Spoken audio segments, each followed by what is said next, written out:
Is good, everybody? My Paper Moon fam. It's your boy, PaperSin, back with another reaction video. This one is called The Truman Show, a warning for men. And of course, it's by the YouTube channel Moon. This is one of my favorite channels, to be honest. Two things real quick before we get started. This video is 34 minutes long. We're only gonna watch half of it. Well, the second thing is I had to do this video when I saw the title of it, because if you have seen the end of if you actually watched one of my videos all the way through and saw my outro, then you would understand why.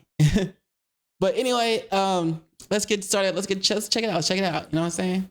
Imagine if you lived in a world where you were constantly under surveillance, a world where every aspect of your life was controlled by a single entity, where you're subjected to relentless propaganda, with you existing as one insignificant character. Isn't China like that? An elaborate script. In a way? This is the chilling vision of reality that Peter Weir put forward in his masterpiece, The Truman Show. Sound familiar? Well, The Truman Show's story echoes nearly every aspect of our modern society today. So let's take a deep dive into the story of The Truman Show to understand how you're being manipulated and if it's possible to ever actually break free.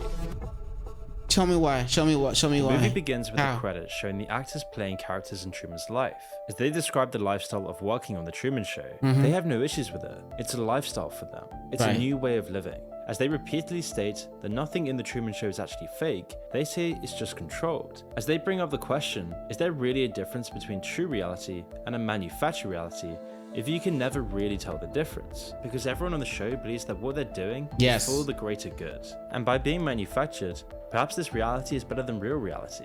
I mean, today, more and more people think so. I mean, just very recently, the K2 Institute asked a sample of 18 to 29-year-olds whether they would support or oppose the government installing surveillance cameras in every household to reduce domestic violence, abuse, and other illegal activity. Creating a situation exactly like The Truman Show, all while willingly actually having the awareness of the situation at hand. Choosing to deliberately adopt a Truman Show lifestyle, a lifestyle where everything you do privately, go back real quick. Like the domestic violence, support or oppose the government. The K2 Institute asked a sample of 18 to 29-year-olds manufactured. Very recently, the K2 Institute asked a sample of 18 to 29-year-olds whether they would support or oppose the government installing surveillance cameras in every household to reduce domestic violence, abuse, and other illegal activity. Yeah, no, because that would just be a violation of privacy. You would literally have like zero privacy. That would be like live streaming, like doing a subathon and live streaming to an audience but without getting like the subs and the rewards for that.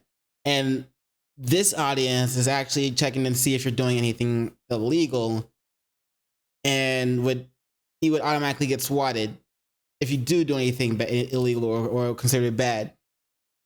Of course, you know, depending on the people, whether they have nothing to hide or whatever, or whether they feel they have nothing as far as legal actions and illegal actions to hide or whatever, then they wouldn't mind that aspect of it. But regardless, people have, in my opinion, people have a want to maintain some sort of privacy. You know, especially when you go home, and So if people said they would be for it, that's kind of weird for me. Because in my opinion, they're not thinking of, you know, their home privacy or anything like that. They'd only be thinking about the very small percentage of people. I don't want to say very small because I don't know the actual number, the actual percentage, but the actual percentage of people who do have to deal with domestic violence. But even so, like, if they can't do it in the house, they're gonna find somewhere else to do it, and people are going to just be more forward with it, I think, or whatever. Creating a situation exactly like The Truman Show, all while willingly actually having the awareness of the situation at hand. Choosing to deliberately adopt a Truman Show lifestyle, a lifestyle where everything you do privately, every conversation, every action, every shower, every time you go to the toilet, every time you cook, is all being watched by the government. Yeah, no. Every intimate situation, every friend, every moment always being watched. Would you want this lifestyle?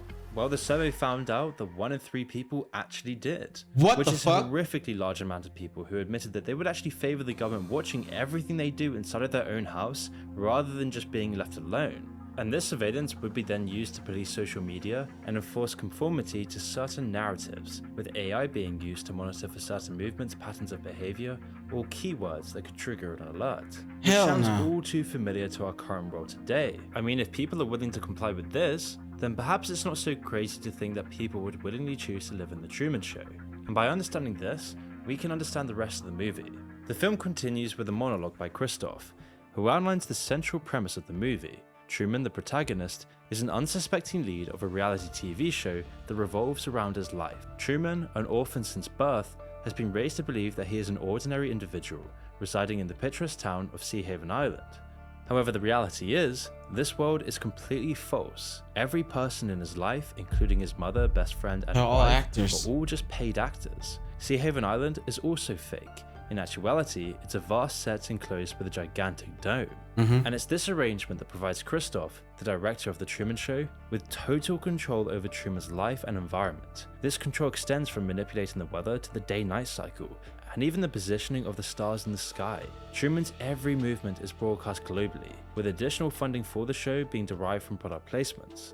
At the start of the film, Truman then leaves his house, where we the viewer secretly witness a camera that is hidden in Truman's bathroom mirror.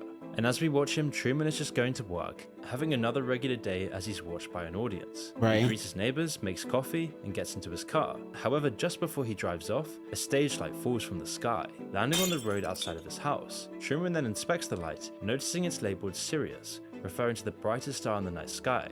He's confused, but he doesn't really think about this too much. I mean, the thought of him being in a TV show is just so far from his mind that how could you possibly even imagine that you're living in a reality TV show based around your life? This thought would just never come up, and so this just seems like a mild coincidence. On his drive to work, the radio then begins telling a news story about debris from a plane. It's not like falling he's from the lit. sky He's been in and a attempt to rationalize studio this before. fallen light.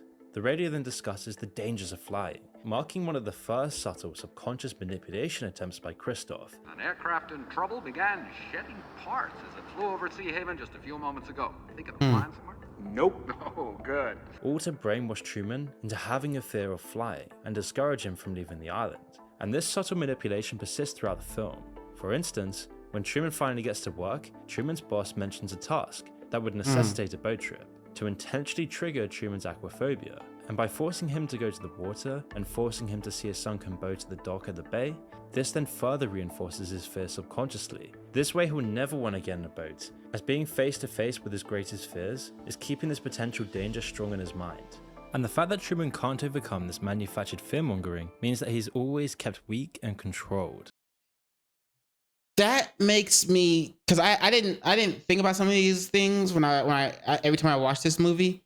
But it makes me wonder, like, for those 1 in 3 people that would be okay with the government having cameras in your place and constantly watching you, knowing what you're doing. For one, it would make them easier to sell ads to you and sell things to you. Which is not necessarily a good thing. You know what I'm saying? Consume, obey, blah, blah, blah. You know what I'm saying? That kind of thing. Be that rat in the rat race and don't try to think outside the box. Don't try to become more than what they want you to be. It would make it easier for the government to,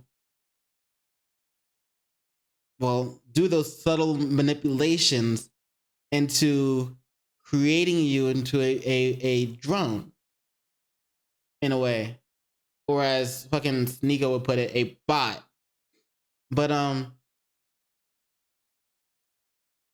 it's kind of scary because when you give people, especially knowing that there are people willing to give people that type of power over them, it's scary to realize how many people are okay with that, or at least if they're not okay with it, they're unknown to that being a possibility.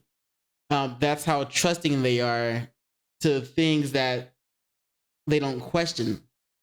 Well, I guess that doesn't make sense. It's just that's how trusting they are, and show that they don't really question anything, which goes back to, you know, how you're being brought up and how you're in school. You know, it's I don't want to say brainwashing, but it is like, all right, it is like kind of like, you know, this is how this is.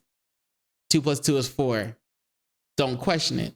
Obviously, it's not exactly 2 + 2 being 4, but you know what I'm saying, that kind of thing. So it's just scary to think how many people will be okay with that, with giving the government that kind of power over their lives. Damn, son.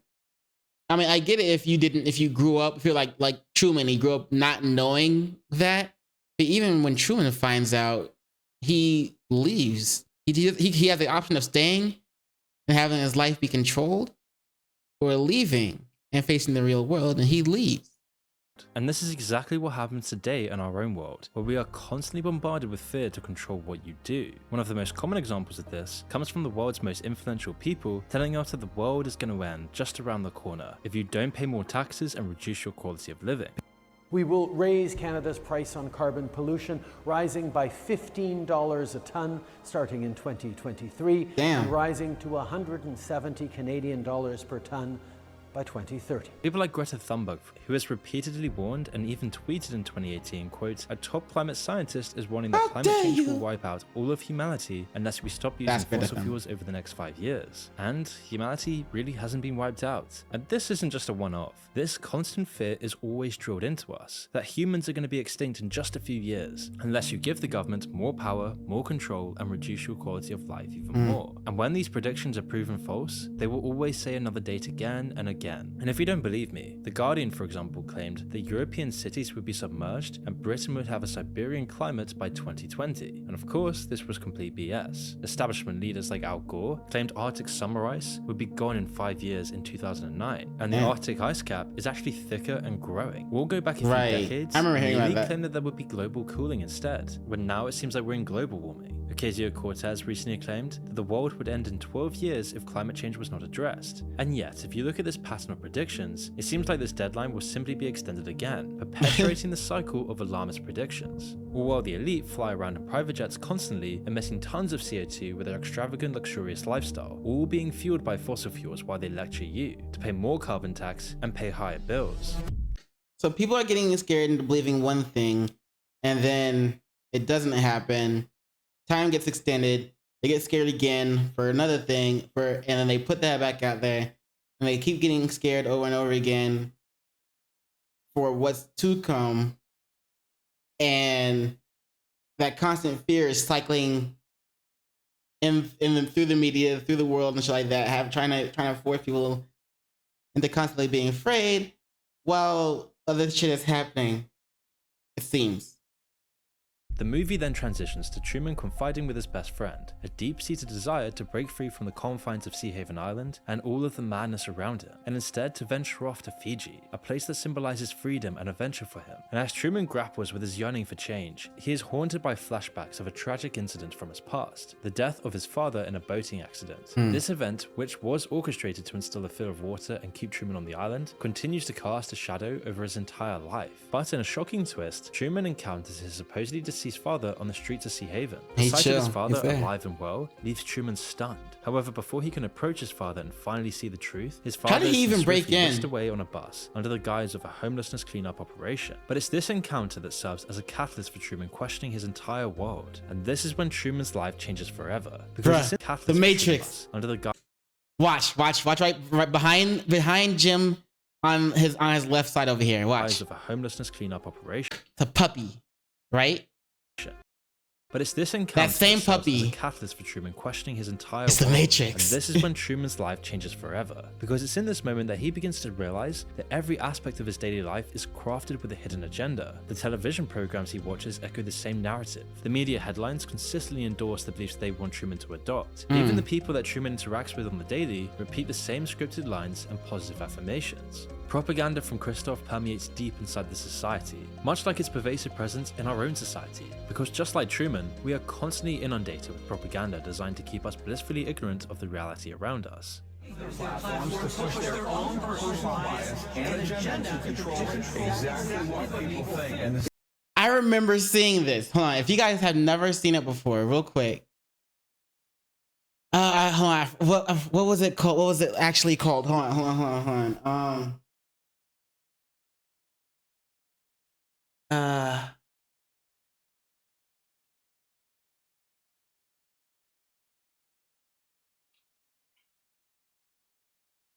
Yeah, here it is.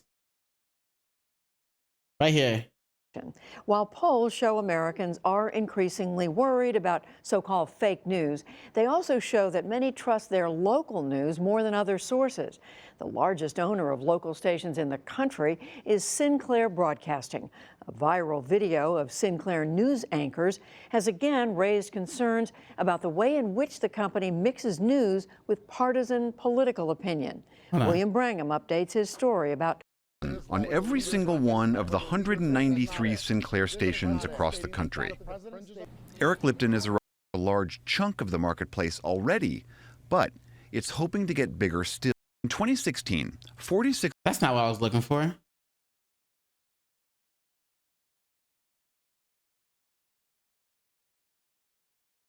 Is it? It was just a short clip. It was like one of these.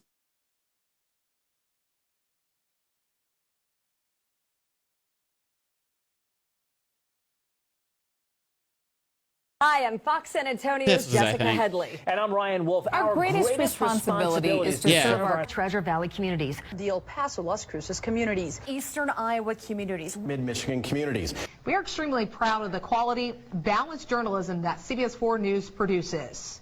But we are concerned about trouble and irresponsible, one-sided news stories plaguing our country. The sharing of biased and false news has become all too common on social media. More alarming, some media outlets publish these same fake stories without checking facts first. The sharing of biased and false news has become all too common on social media. More alarming, some media outlets publish these same simply aren't true without checking facts first. Unfortunately, yeah, that's that. But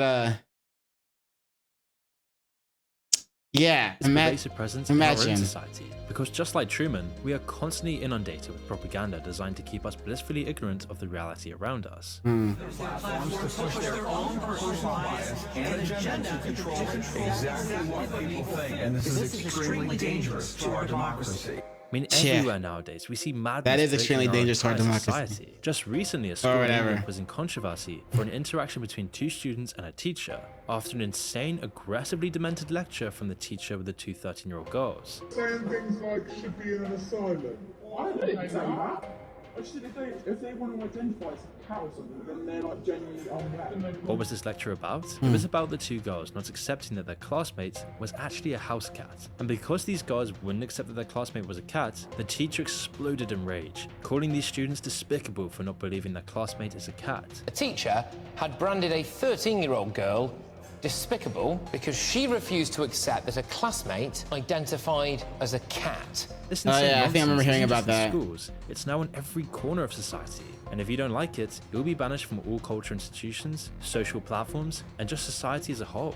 In some cases, you'll even get your banks cancelling you. Seeking answers and reassurance, Truman then turns to his mother. However, she dismisses his concerns, suggesting that he hallucinated the entire encounter with his father, all to perpetuate the lie that has been Truman's entire life. Soon after, we transition into Truman's past, where the movie reveals his first encounter with Lauren, a woman who would leave a lasting impact on his life. At first, their eyes meet across college, sparking a connection filled with longing and desire. The film then transitions to a dance, she's the one that Truman came is back. dancing with his horrible wife, where he then spots Lauren in the crowd. Their eyes meet again, and they share a moment of intense connection, only then for Lauren to be forcibly removed by men in suits. And this scene underscores the artificiality of Truman's relationship. She was the one of the ones that helped him break the ice or break the show, whereas his true love is a hindrance to Kristoff.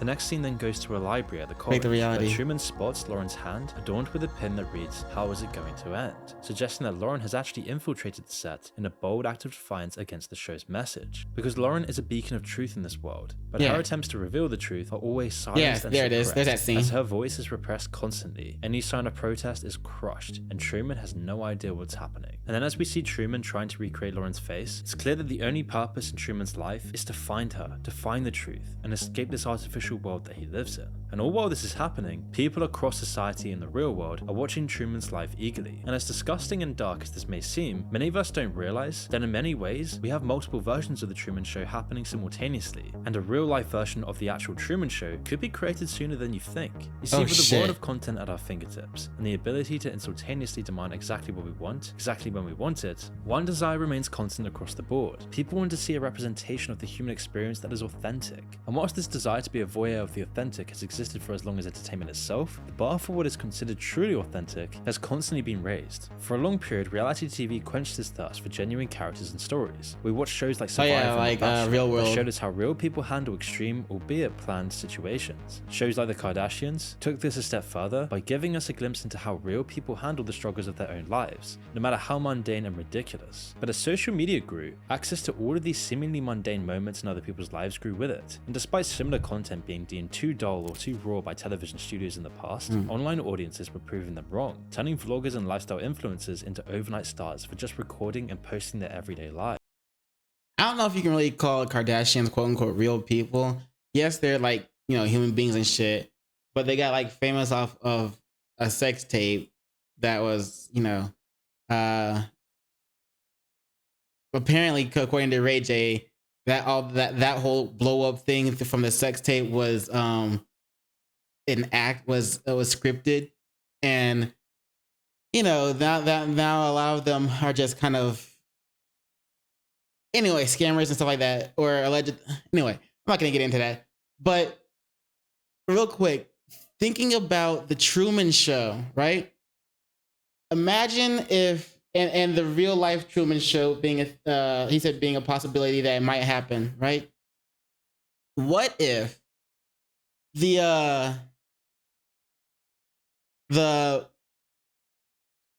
what if the Truman Show did happen in today's day and age, and that person, just like Jim Carrey or just like Truman, made it out, and then they had the option of staying or leaving, and they chose to leave. But boom, as soon as they walk out, everybody is right there in your face with their phones and their cameras, and they're going on the cameras on their phone, and they're going live, and the show is technically still going on in some way, shape, or form, because they're live streaming. They're still live streaming you to an audience of people, kind of like the Black Mirror.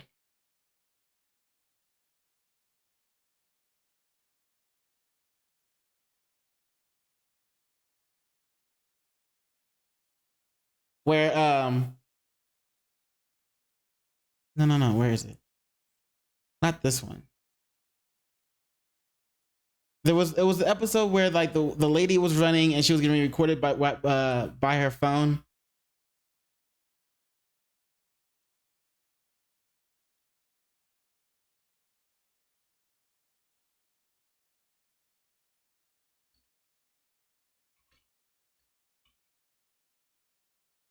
Is this really it? No, it's the internet, right?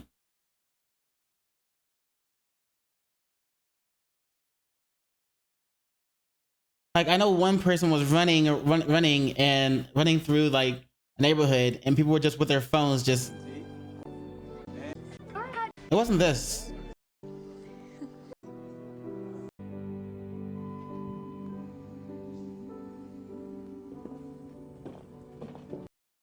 What the fuck?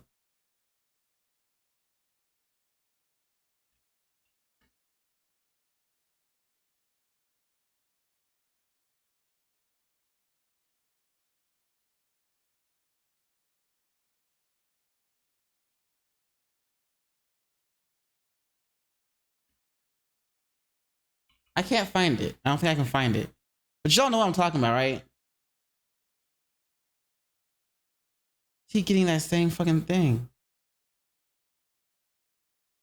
It was the episode of Black Mirror where like I'm trying to find it so I can show you guys a clip of it. But yeah, someone was running through a neighborhood and they were just recording that person running through the neighborhood with their phone the entire time. She was getting chased by some other person. But anyway, yeah, so imagine that happening to someone like Truman as soon as he walked out of the stage. He finally made it out, but he would still be technically imprisoned because of all the people that are still standing around recording him and watching. Because the best entertainment has always been about providing a universal story or just another human being that we can latch onto. And what better than using actual real life characters for maximum satisfaction? And this is why every day we're seeing more and more online creators pushing this concept to its limits. I mean, at the moment, you can right now log into Twitch and watch someone else eat, drive, work, socialize, and even sleep. Everything constantly in real time. And these people do it willingly. So where do we go from here? The truth is there's a massive flaw to all of this. The subjects of these videos are always aware that they're on camera.